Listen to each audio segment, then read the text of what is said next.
एकदा का माझं बाळ स्कूलला गेला की जो तो पसारा घातलेला असतो ती सगळी कामे मला दिसायला लागतात आणि तो पसारा घेऊन बसणं अशक्य वाटायला लागतं. मग काय उठायचं आणि सगळं पसारा आवरत बसायचं.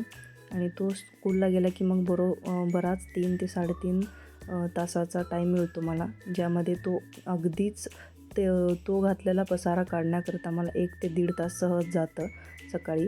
आणि मग सकाळची देवपूजा तो जाईपर्यंत मी फक्त त्याचा डबा बनवते सकाळी आणि त्याला खाऊ पिऊ घालून आवरून त्याला पाठवते. त्याचा नाश्ता वगैरे करून त्याला आवरून पाठवण्यातच मला बराच वेळ जातो. आणि सकाळी तो स्कूलला जाण्याच्या आधी मी 1.5 ते 2 तास आधी उठलेली असते. तरी पण जाताना गडबड होते, म्हणून मी दुसरं काहीच काम करत नाही.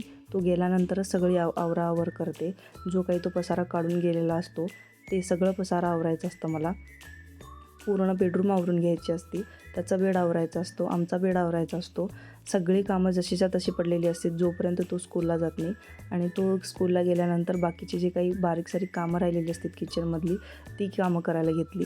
आणि फरशी तर रोज पुसायला लागते. आणि इतका मोठा हॉल असल्यामुळे बराच वेळ लागतो फरशी वगैरे आवरायला, फरशी पुसायला. आणि त्यानंतर ती फरशी वगैरे पुसून झाल्यानंतर सगळं करून झाल्यानंतर मी देवपूजाला बसते.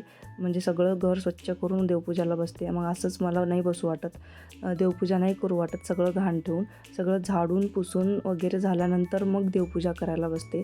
आणि आज सगळं मंगळवार असल्याकारणाने सगळे देवांना आंघोळ घालायची होती. सगळं स्वच्छ धुवून पुसून घासून देवपूजा करायची होती, म्हणून बराच वेळ लागला ते सगळं करायला.